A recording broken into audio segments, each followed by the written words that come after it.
които са резултат от различните култури, превели се през вековете по тези земи. Ние сме листа от дървото на живота. Растем и гледаме с ненаситни очи света.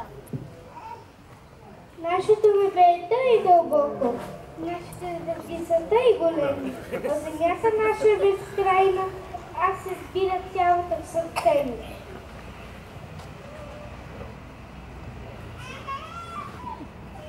Ние сме хвала, когато пътуваме път настоящето, помни миналото и мислим за бъдещето. Иди, моя майчиче, направи тая обич толкова голяма, че света в нея се попира, че света в нея равна няма.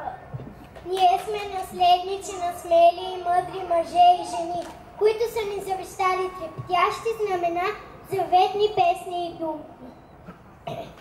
Аз съм българско дете, с моя край се аз гордея, златно жито тук расте, стара планина сине. Птица от България, една и единствена като сърце. България да почва със всеки от нас, наш живот, нашата смисъл. България започва от майчината ласка, от прага на родния дом, от буквите, с които изписваме нейното име. Идея заслужили приказката преодолет на своя народ. И нека до деня среден помни. Аз съм българско дете, за обичкане на планините, моите гордост. Следващите са внуче на борците. Аз съм богат, много богат, имам богатство, си ме родина.